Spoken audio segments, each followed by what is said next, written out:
Hello, and welcome to our webinar today. My name is Michelle Lanter-Smith. I'm the Chief Marketing Officer here at EPAY Systems, and today we're going to be talking about how to implement and leverage workforce analytics to optimize your labor and drive your labor costs down.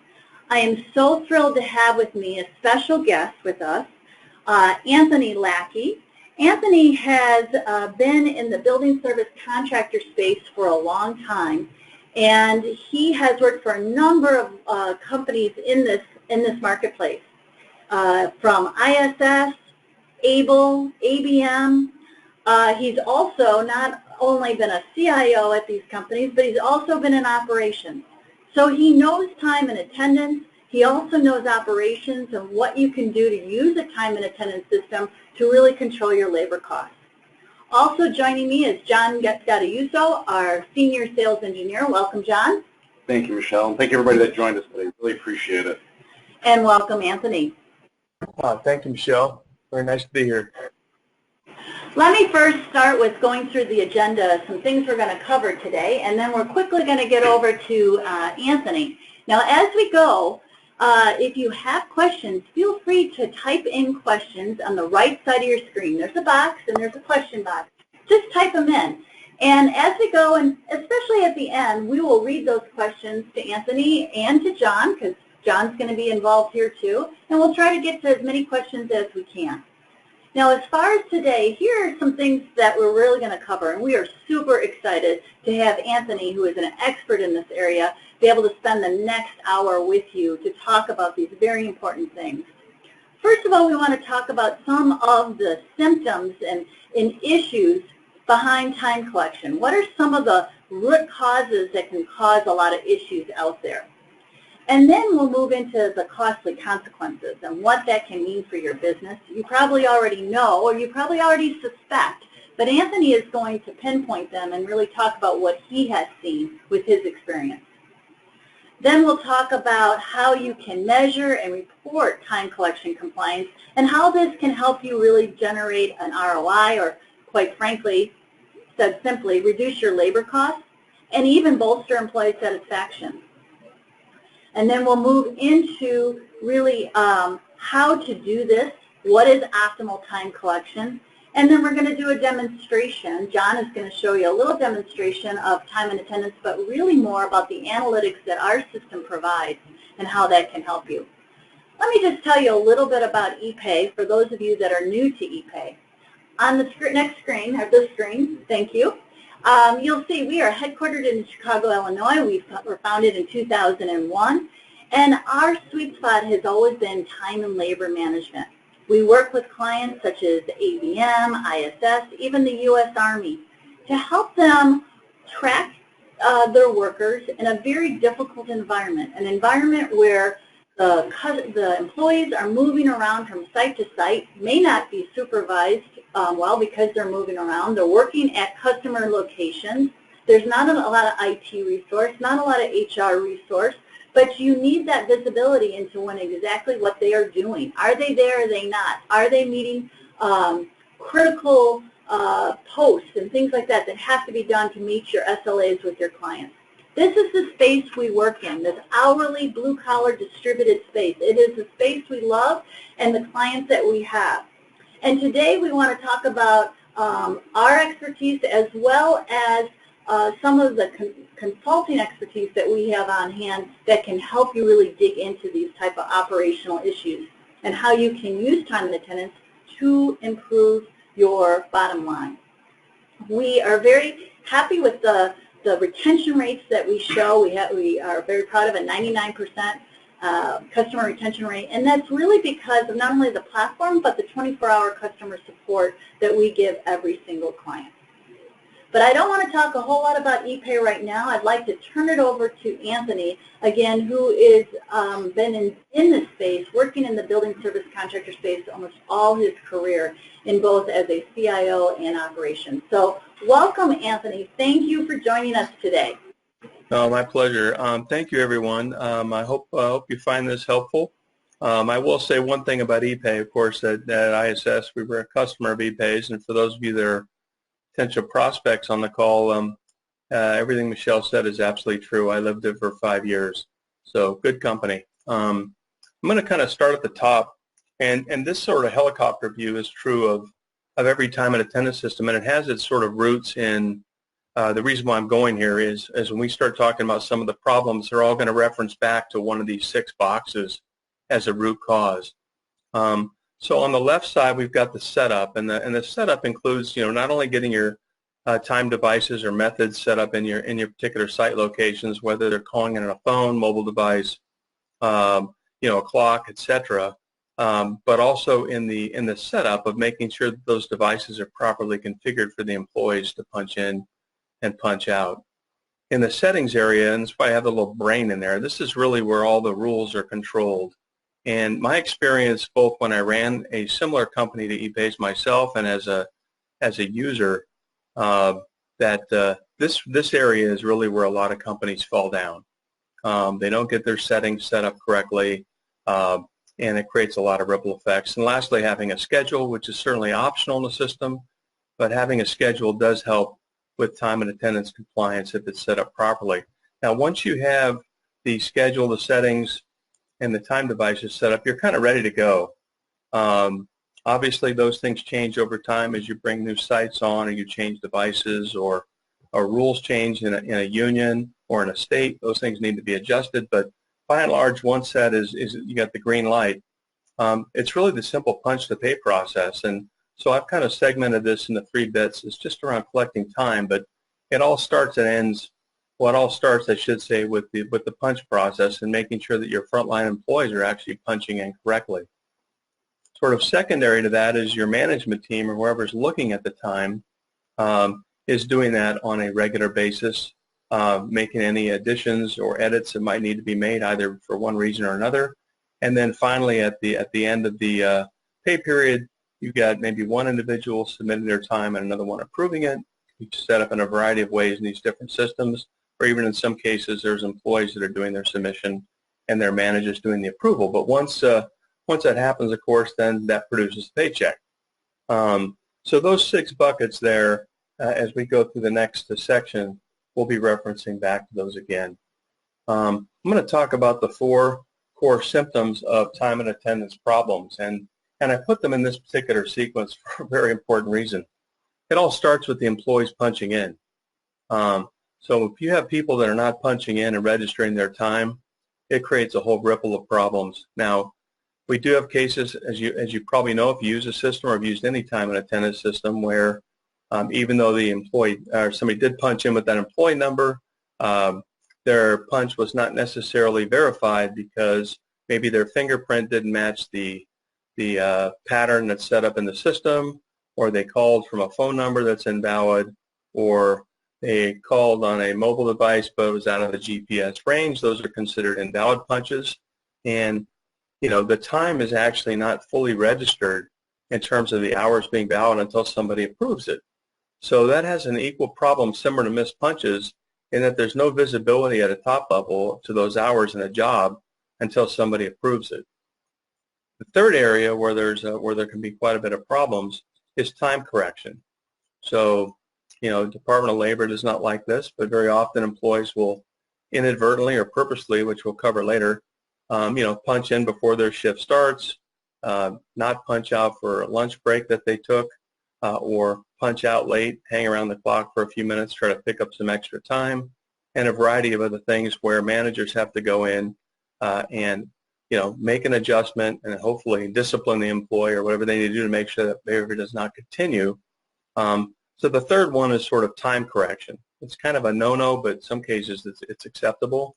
And then finally, what I classified as all the other corrections. So this would be like adding a work order, or if we needed to change the task that the employee was doing, and they obviously can't do that necessarily on a clock, or it's not practical for them to do that.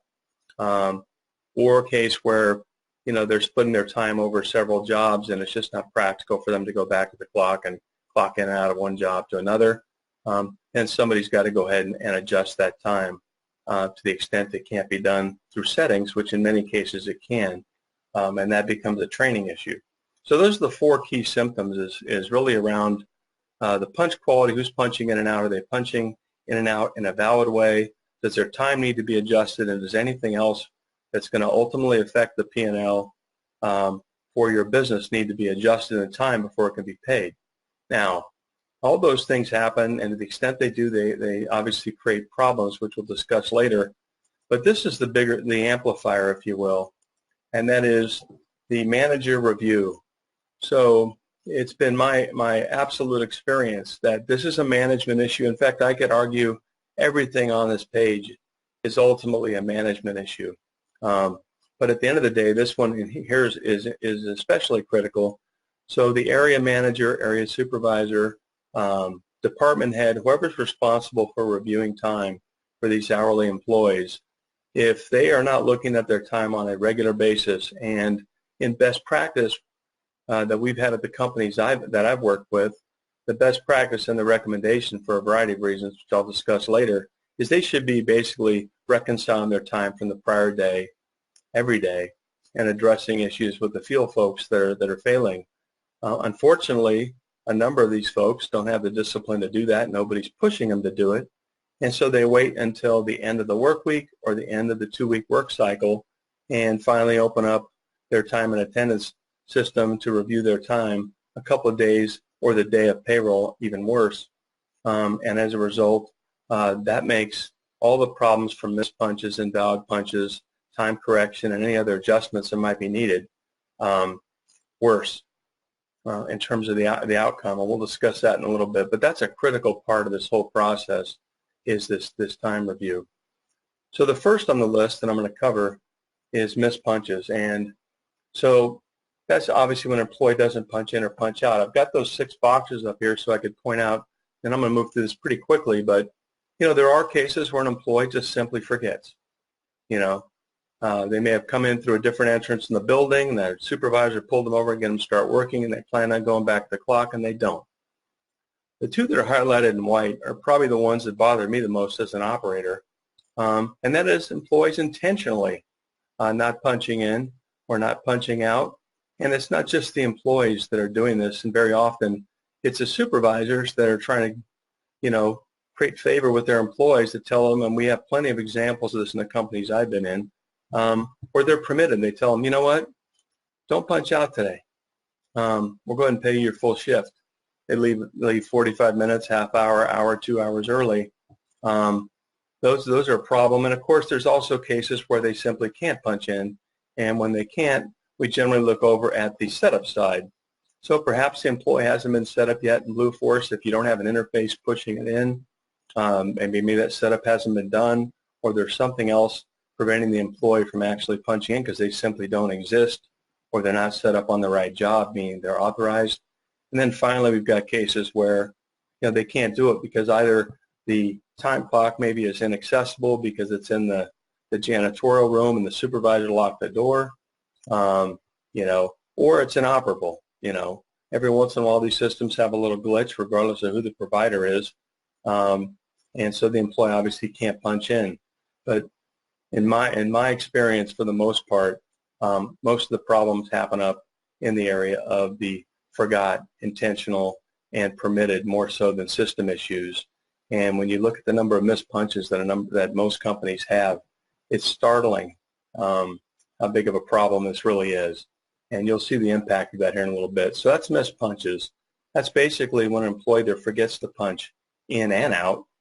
And that happens sometimes, I was going to say, with new hires. And that really comes into this, not in the system yet. Sometimes there's a timing issue with people being set up. And so that's kind of an excusable act maybe for the first 2 or 3 shifts, or at least the first shift perhaps.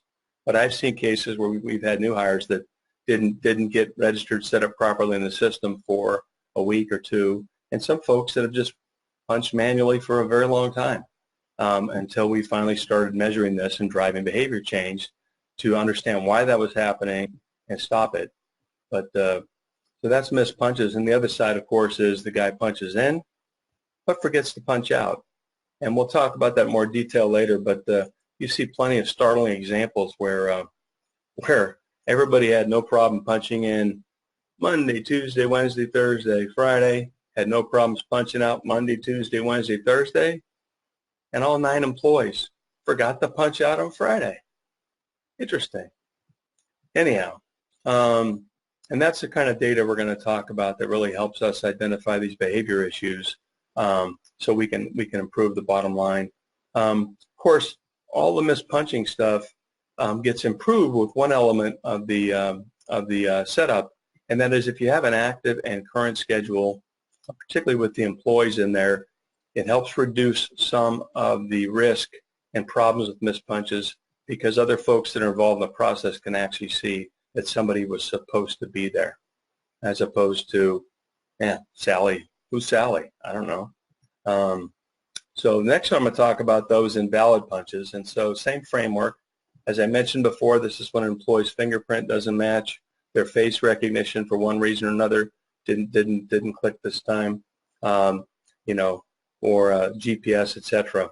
There's a couple of scary conditions here. I'm going to get kind of the same pattern here, and it really is intentional or permitted. Probably heard the term buddy punching many, many times. This is an area where buddy punching really kind of stands out. So, you know, I can't make it in this morning, and so I asked Michelle, hey, I'm going to be in 15 minutes late. Can you punch me in?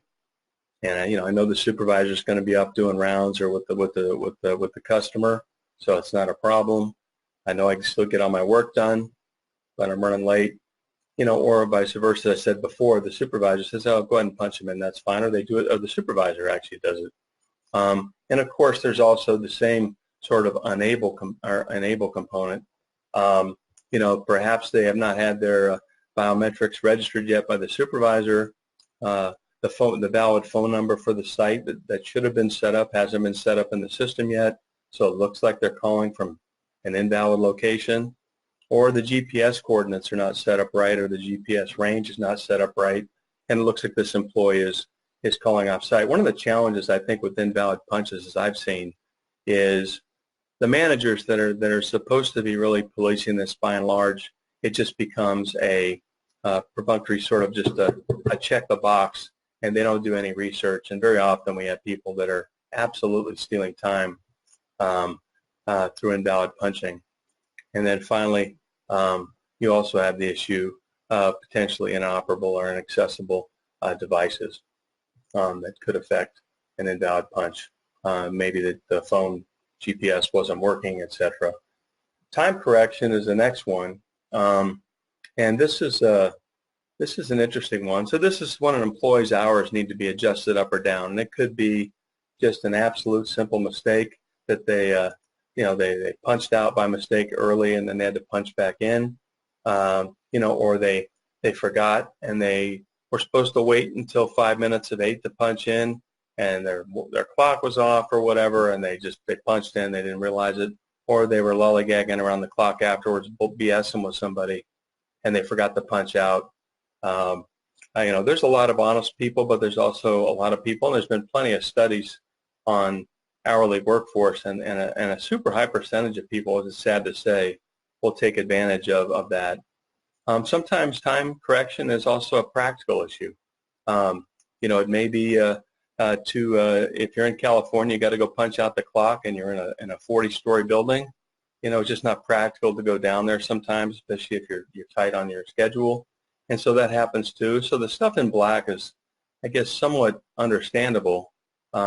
But you've got the same issue with intentional and permitted in the time correction arena, where people intentionally hang out at the clock late, or intentionally take a shorter meal break than they were supposed to, or intentionally, you know, punch in early, etc.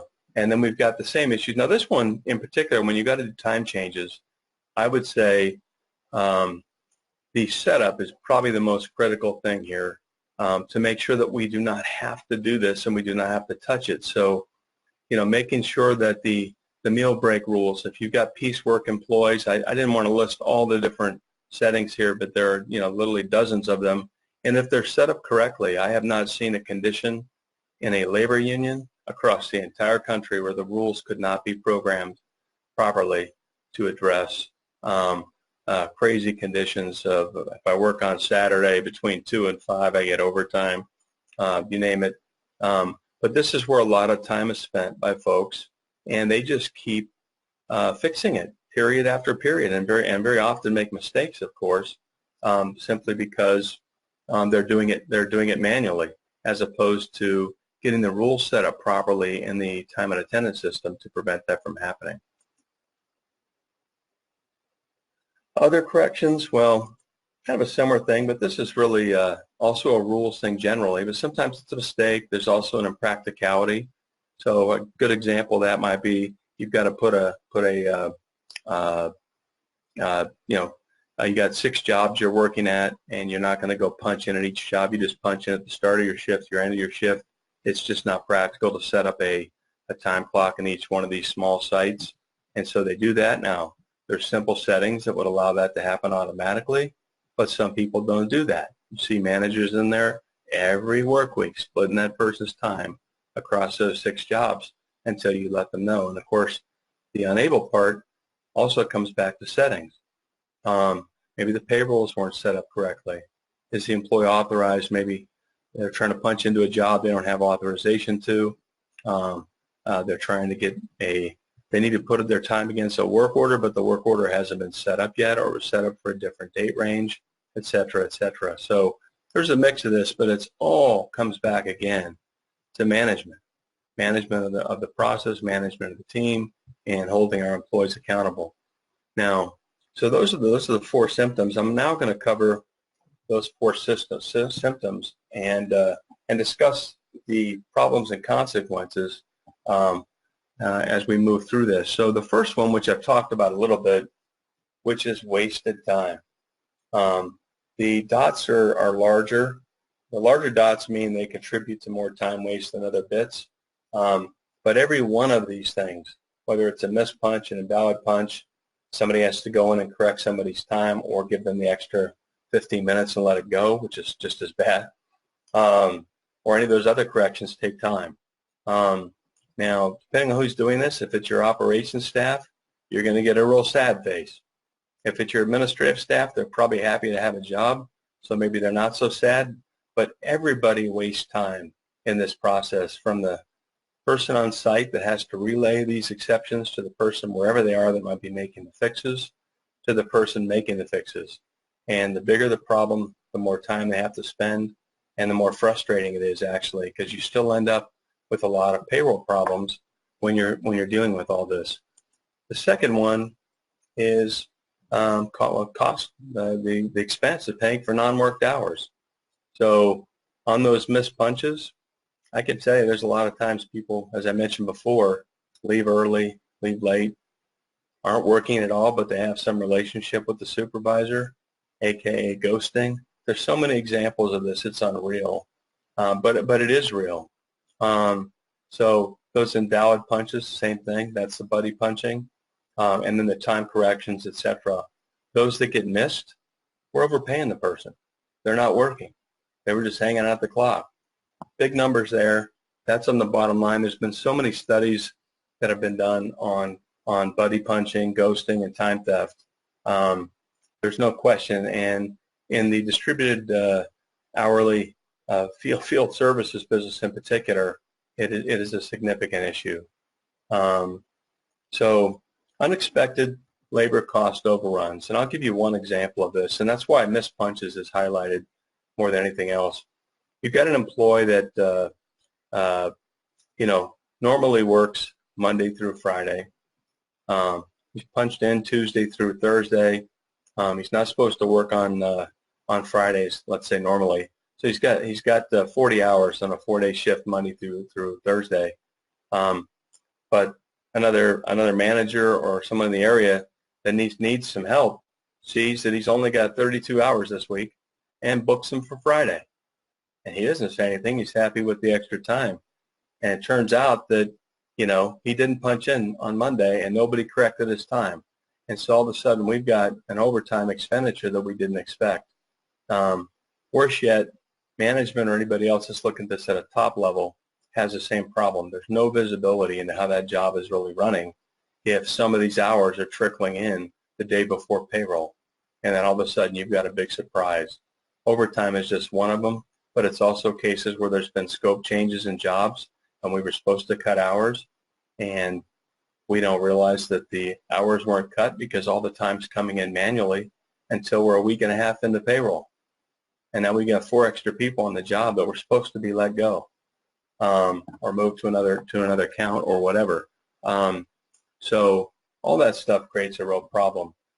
Ultimately, you know, for those of you that have cost plus billing of any kind, or, you know, obviously your extra work and so forth is billed separately, and you want to make sure it's coded properly for your cost plus billing and make sure your extra bills are going out. If you've got time collection issues, it's going to create problems. And we have had issues with cost plus billing being understated, overstated, because hours were missed. Either your profit goes down or you got to go back and hit the customer for it, and they don't like that. So not real happy there, and it really helps. It hurts your brand too, I believe. This is a big one, and we've got some good examples of this as well.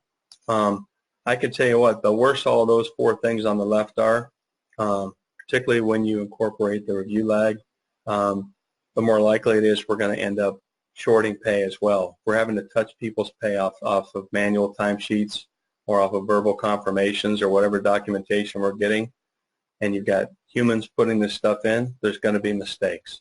So whatever your correction checks are right now, if you have got that number, you could be certain that the amount you're overpaying people is probably the same, just from human error only, not accounting. And I didn't even count any of that in the model, but our experience has been that's the case. I mean, if you're making honest mistakes one way, you're probably making them the other way too. And then finally, there's a lot of time involved in doing that too. And finally, you got potential compliance issues. The more you're touching any of this stuff, especially altering people's punch times, or manually putting in their time, which could alter their overtime that they're due, could affect a union agreement in the way that the hours were supposed to be recorded. And when you go to do your union reporting, you may be underreporting it because hours were missed, and on and on. So there's cost and time associated with those kind of grievances and those inquiries from government agencies when time gets manipulated. Again, all of these things and all these consequences in particular get amplified whenever we're not looking at this on a regular basis. With that said, we got a quick webinar poll that Michelle and them are going to open up for you here in a second. And Michelle, you want to read off the questions or explain it real quick? Sure. All right. So the question is, which is the most significant problem for you at your company? Okay? So you can just pick one of these, which is the most significant problem for you at your company. Excessive time spent on time card preparation, employees paid for suspected non-working hours, missed labor forecast due to late unforeseen hours, unbilled incorrect invoices due to missing hours, or excessive paycheck corrections due to short payment.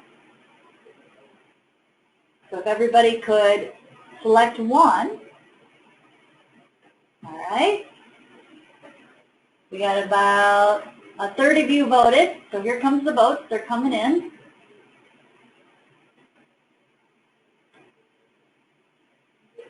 All right, half of you, we'll give it about 5 more seconds here.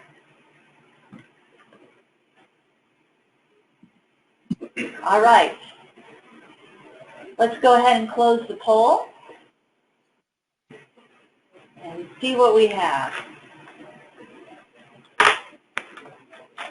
So, it looks like 45% of you have said that excessive time spent on time card preparation is the largest problem. So, time card preparation, Anthony. The next is missed labor forecast, and then after that is employees paid for suspected non-working hours. What was the percentage on the second one? 20%. So 45% said time card prep, and 20% said missed labor forecast. And how about the third one? 15% of our listeners said employees pay for suspected non-working hours. Excellent. Well, thank you, everyone. We appreciate that. And frankly, based on my experience, that seems like about right. In fact, it's very similar to how we've set the rankings up in terms of the KPIs that we're going to discuss later. That is a huge problem. And the irony of it is the excessive time is spent because we're not managing our frontline employees, in my opinion. So, time and labor management, and I'm sure you're all familiar with Peter Drucker's quote, "What gets measured gets managed."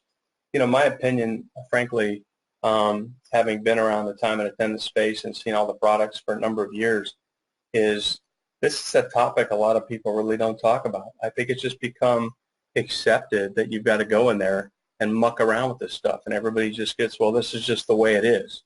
It's how they all work. You know, you got to go make the corrections, and that's bull. That is bull, but that's what's become the accepted norm, sadly to say. We're not holding our frontline people accountable. We're not putting enough of the right resource into getting this right. Too many companies look at time and attendance as a project as opposed to a program that has to continue to mature, and so on and so forth. And I can get on my soapbox about that, but that's not it. So Peter Drucker talked about measuring things, and so that's really the basis of how all this really started for us. And in the business analytics space, this is the next frontier of where measurement is really happening in business today, and it's measuring front-end process inefficiencies that are affecting the business. In our business in particular, I would say we've squeezed most of the profit out of what we can see, but there's so much below the waterline in terms of making things better, and that's really where we need to go, because at least in the industries that I've been in, and we've cut every penny out of productivity, out of optimization, you know, tight markets, whatever. We got to find something else to make ourselves better. When we look at reporting, however, you may have heard this term before, lagging reports, right? These are the kind of reports we typically get around labor. Our labor paid register, our budget variance, what was our turnover last quarter, maybe some overtime reports, you know, okay, great, who had the most overtime, whatever. You know, we also maybe get some sense of how many, you know, cost plus bills were jacked up or wrong, what our correction checks were. The challenge with all of that stuff, right, is, you know, it's great. It's historical results. It's information. It's interesting. And there are perhaps some learnings we can get from it. But by and large, it's too late. You know, we've already messed that bill up. We've already paid that overtime. We've already run over our budget. We've already screwed all those checks up. So in the space, what they refer to as these leading indicators, and these are just some examples, many of which we already have in here, others which are planned, is, you know, like missed punches, invalid punches. How much time does it take a manager to get all the time reviewed? Is he looking at it once a week, or is he looking at it every day? The submission time, the approved time, who's on time, who's not, tracking no-call, no-shows, late arrivals, tracking device failures and correlating those back to where we're having these problems, tracking setup issues, do we have a dated budget, blah, blah, blah. It's getting all of those things, and what's interesting about those measures, and they will continue to grow, is as we study those with some of the analytic tools, we can start to see patterns and trends that tie directly to those numbers up above, and you'll see some here in a little bit already. But this is an emerging space in time and attendance. This is the gold, though. This is the gold because it gives us insight into what we can do to make these things better in the future. Particularly things like no-call, no-show, late arrivals. That's somebody who's got a turnover. Why? Let's find out. So that's my view on that bit. I'm going to actually talk about business intelligence for time collection compliance now.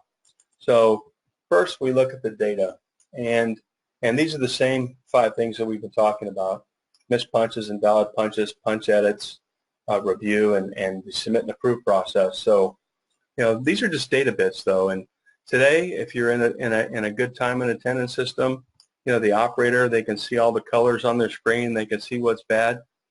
The challenge is, can the organization see, like, how many people are cutting out on Fridays, right?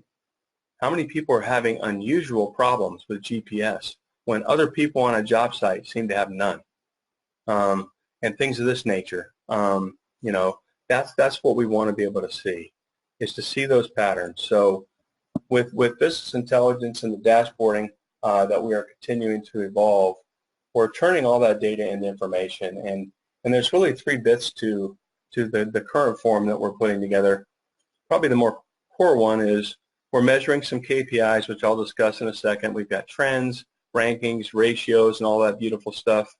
But we're also using some algorithms to estimate time theft and the punch update cost, which you guys identified as your number one 45% issue. So that information through this funnel gives us visibility. And I want to cover these KPIs real quick too. So KPI, or key performance indicator, is a way that we measure every job, every employee, every period, on how well their time records fall into these 3 buckets, and then we give them an overall score. So what's their punch quality? Are they punching in and out every day properly? Great. Give them a 4. If they're not punching in at all, 0. Something in the middle. Does their time need to be corrected? And if you harken back to the earlier discussions, very often these corrections are results of setup issues. And we bucketed management together because it's really the daily review process, the end of period submission and approval. We need to make sure those things are all being done timely so people get paid.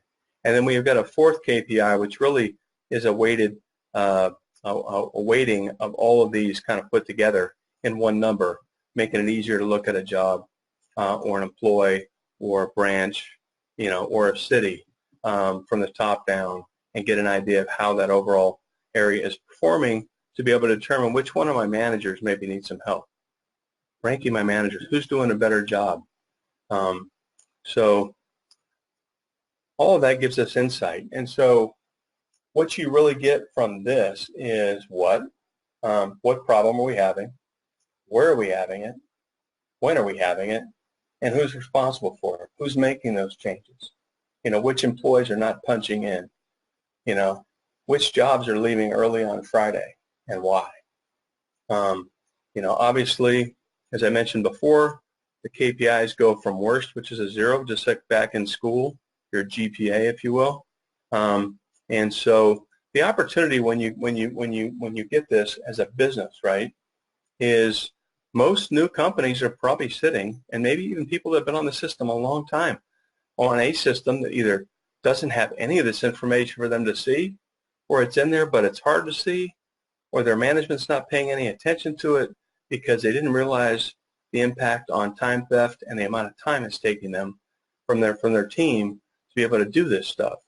And so when you get this product and incorporate it into your business, you will move from, down at the bottom up toward the top. I can promise you that. I've seen it happen.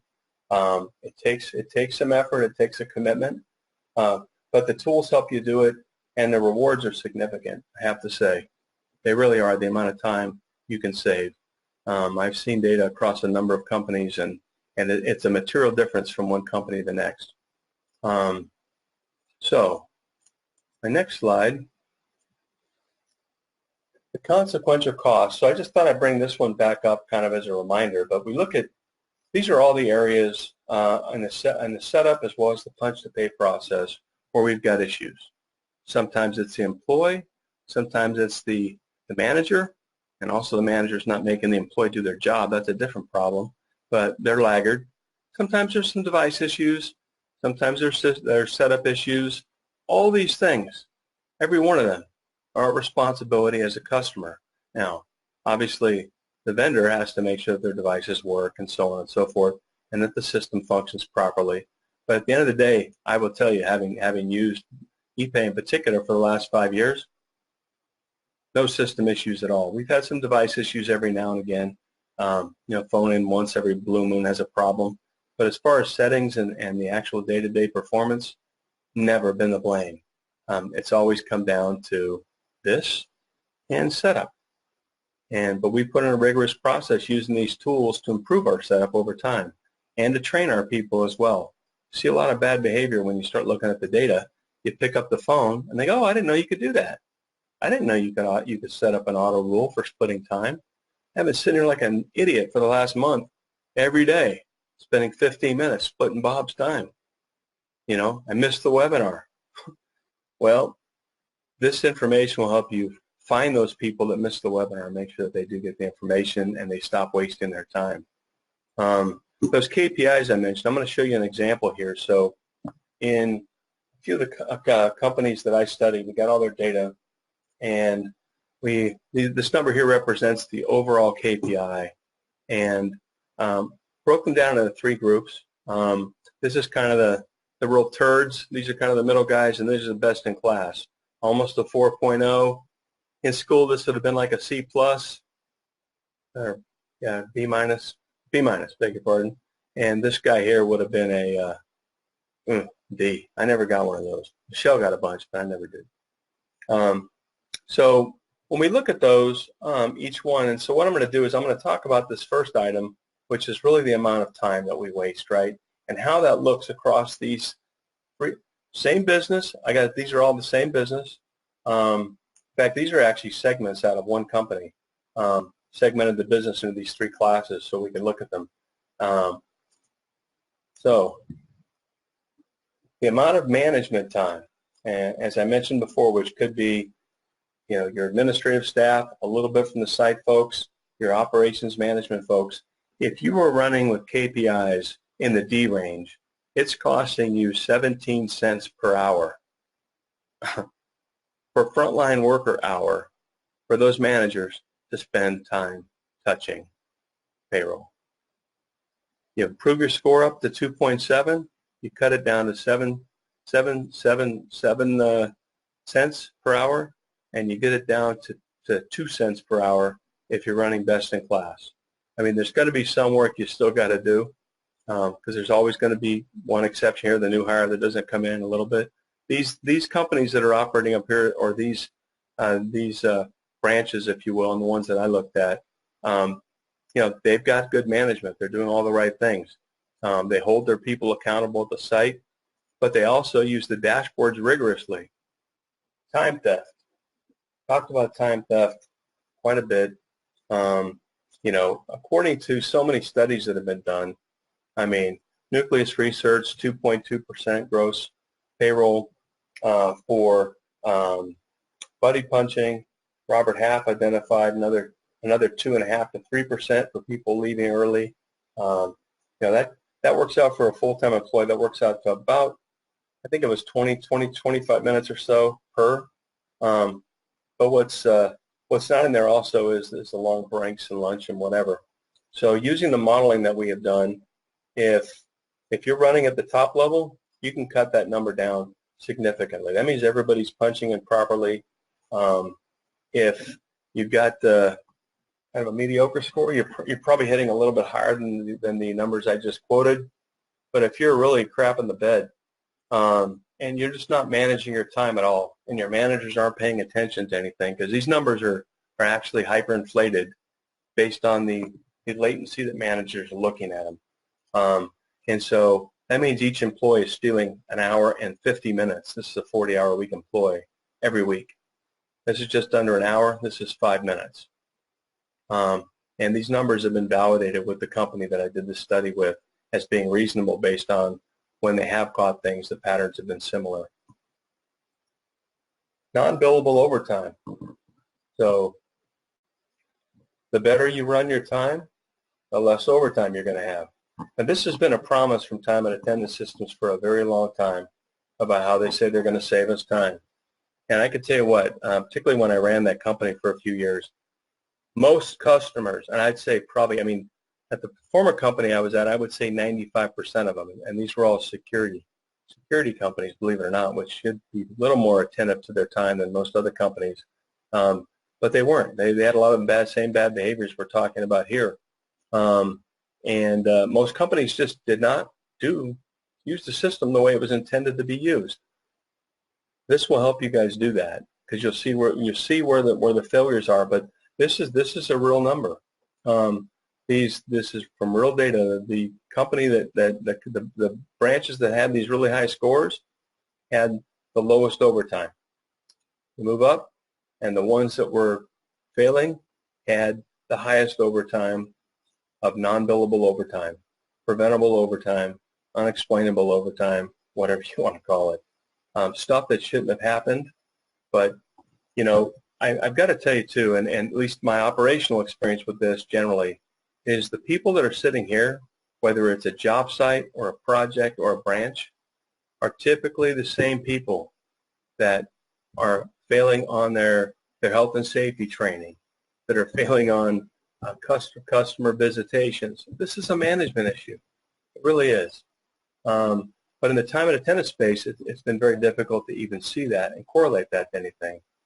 And then finally, the other real tangible difference is this, and that is having to write correction checks, or if you don't do correction checks, having to have that poor employee have to wait another week or two for the 6 hours that you missed. In this same study, the companies that had the high KPIs, 1.1% correction checks, 2.1 here and 4.9 here. And I will tell you something else too, and even the companies that are doing this pretty well, and this particular company, you know, these reds represented about 15% of the business, maybe 20 at most. This was about 35 to 40, and this was the other, you know, 35, 40%, somewhere in there. So these are exceptions, but they really do, believe it or not, drive your overall cost up, just from those few employees that don't want to play nice. Well, I'll give you an example. So I took those same metrics and applied it, just for reference sake, to a sample company that had 2,000 full-time employees at $14 an hour. Assuming that your management team, your administrative staff collectively average about $25 an hour, now let's assume they're paid semi-monthly. Let's take a look at what the real impact is if this company score was in the D range versus the B- range versus the A range. So you talked about the time. Now this is crazy too. So punch corrections full-time equivalent. So this number over here of 17 cents, 7 and 2 on the cost per hour translate in this 2,000 person company to effectively 13.3 overhead, full-time overhead staff are wasting their time touching time and attendance. That's huge. When we're making all these cuts everywhere, trying to be lean, you know, want our managers and supervisors to spending more time with customers, you know, this is ridiculous that this is happening. It is. And the crazy thing is it doesn't have to. Even an improvement just to what I would still consider not really a great score by any stretch. It's well below the threshold we had set, but you cut that number in half. Now, is that going to save you money? Well, not directly, because it's time. But if it's operations staff, that may mean a manager who could formerly handle 10 jobs can now handle 12. Maybe an admin person, if they're involved in this, can handle a broader number of branches or whatever.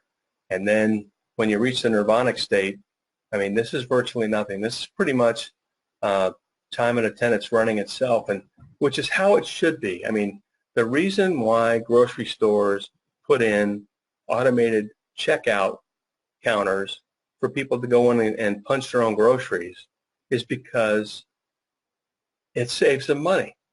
You know, they got one person kind of overlooking the area to make sure nobody's cheating or whatever. They got cameras on there and all that. But imagine if you're in a grocery store and nobody used that stuff. That's what we're doing here. That's what this company's doing. You know, they're not having their employees do their part of the equation to get paid. Now, I think there's a lot of crazy stuff going on where in some of these sites, I think it's absolutely intentional. But nonetheless, to the extent it's not, you'll have this data to help drive that behavior and root out the people that are not there. And the idea really would be, as I said in the book, Good to Great, study the people that are doing this right and ask them what they do. And I'll give you a good example.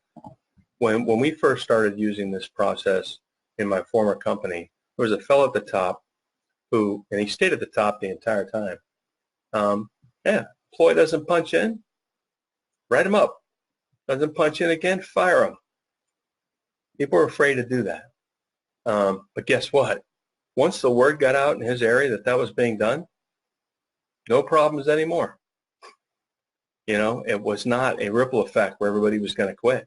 It just people knew you didn't work for us if you planned on cheating. And who wants employees that want to cheat? There's plenty of good people out there. Now we talk about cost. And this is in thousands of dollars, but this is the big difference. The time theft is dramatic. The potential for it, I gotta qualify that. The potential, the symptoms of it, obviously it may not be quite that high, but it is orders of magnitude higher when you've got all these manual punches and invalid punches happening. It drops down. I mean, man, $244,000 is a big number, even in a company this size. Non-billable overtime, that's equating these percentages over here to this company's numbers. I think, as I recall, let me see here. Yeah, so this total right here, this total for this company here is about 8% of their labor between theft and non-billable overtime, 4.3% for this guy, and 1.7% for this one. So if you're sitting around here right now, imagine being able to shave 3 points off the bottom line of getting rid of some of the time theft and getting better control over your overtime. And then the final one, of course, getting back to these payroll adjustments is down here at the bottom, and that is 196 correction checks every month versus 84 versus 36. That sad face on there is not only for the employees that feel like they're getting ripped off, but also for the person in the back office and the manager in the middle that have to deal with the complaint and have to make sure that change gets made. There's a lot of cost time associated with that too. And it's ridiculous. I mean, if you are in the field services arena with a large labor force, you're in the payroll business. We should be doing this well. People should expect to get paid.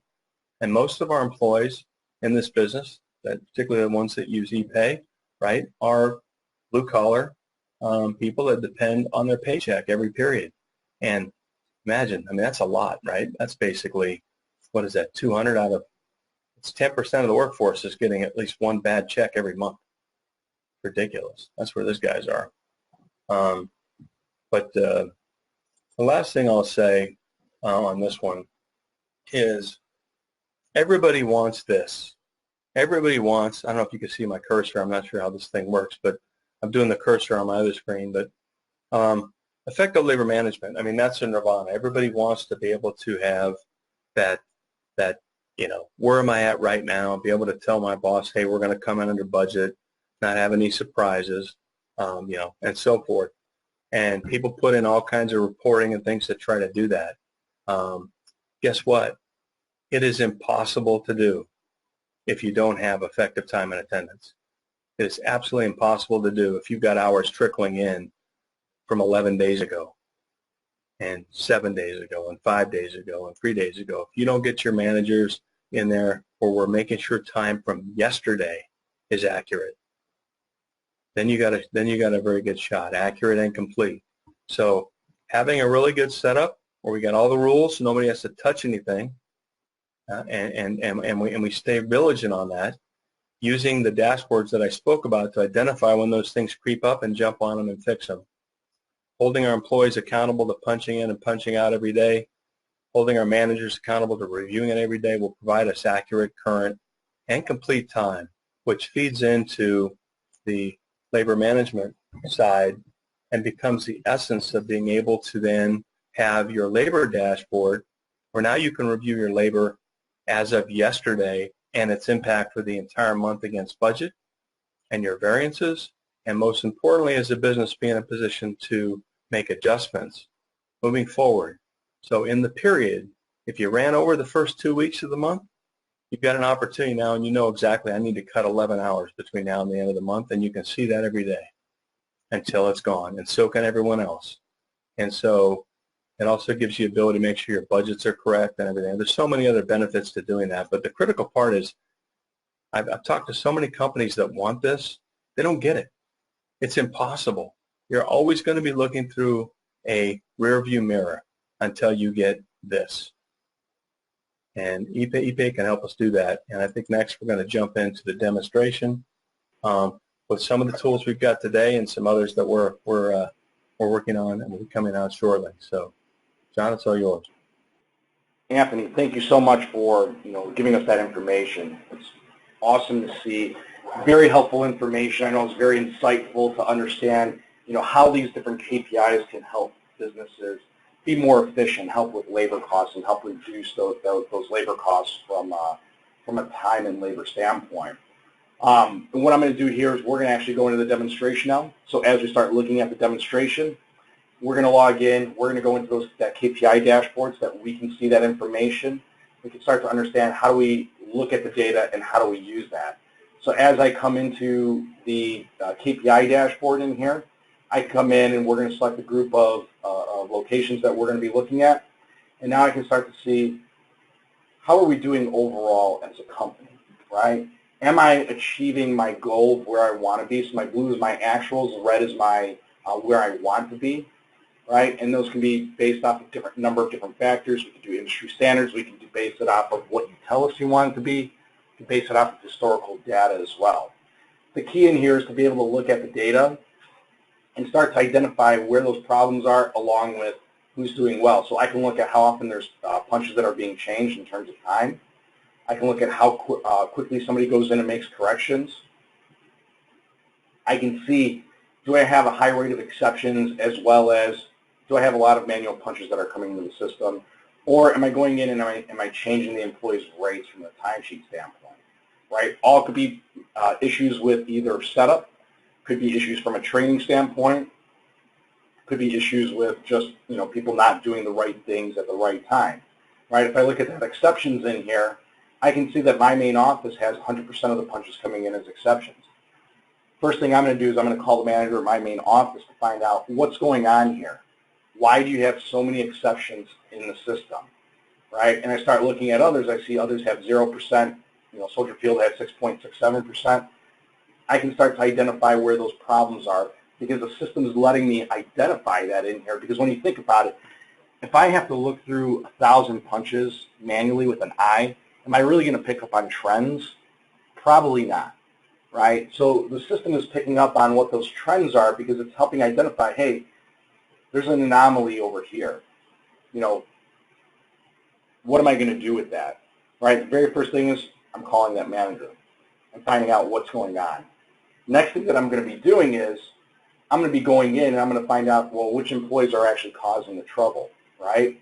Because maybe I have to do something about that. As we started looking at this, though, right, we talked about being able to look at, how often somebody changes a rate. It could be a setup issue, right? And we've had instances where managers trying to do right by the employees, but he's manually calculating what overtime rate should be. Because if they work on Saturdays, they're supposed to be getting overtime. That's a setup issue. That's a simple rule to be set up in the system that says, hey, you work on Saturdays, you automatically get overtime. You work on Sundays, you automatically get double time, right? Those are setup type issues. We can also look at, how quickly are people going in and making those corrections, right? As, Anthony had stated and showed, the quicker you make those corrections, the less retro checks that you're going to be cutting or, the less, additional changes in terms of hours for the next pay period that employee has to wait. They're going to have to, you can do that. You can also look at, am I scheduling people the right way?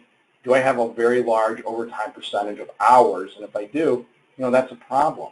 I'm not scheduling my people to the right times, or I don't have a good understanding of what my budget is, and I have no idea how to manage that. It's a training issue, right? Those are all behavioral type things that can be corrected. Now, like I said, we want to be able to go in and look at the data now and say, okay, well, which employees are actually causing my issues, because I can tell that manager to correct that, and he should be correcting those behaviors. But now I want to see who those outliers are. Who the problem childs that I need to really hone in on to identify, because, we start looking at the data. 80% of the problems are caused by 20% of the people. So as I start looking at the actual data down to the employees, now I can start to see that, I can see my total punches. I can see how many were invalid, how many were manual, how many went in and made time changes. I'm able to go in and see that information. So if I want to see, from a percentage standpoint, how much percentage were invalid punches, right? So I see Thomas Jefferson has 4%, right? Not terrible, not great either. I want him running lower, right? You're able to dive into the data now, so I can see that this employee is my problem. And now what am I going to do about it, right? I'm going to be talking to the manager, and I'm probably going to be talking to the employee too that, hey, we need to correct this behavior, because if we don't correct this behavior, you're not a good fit here at company XYZ, right?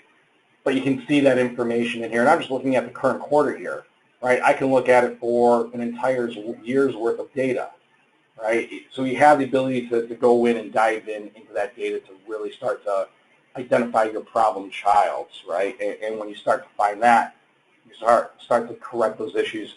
And like I said, if you can correct those 20% that are causing 80% of the problems, you're going to see a very large cost reduction, because you're solving that problem. You become more efficient from a time and labor standpoint, and all that overhead goes away.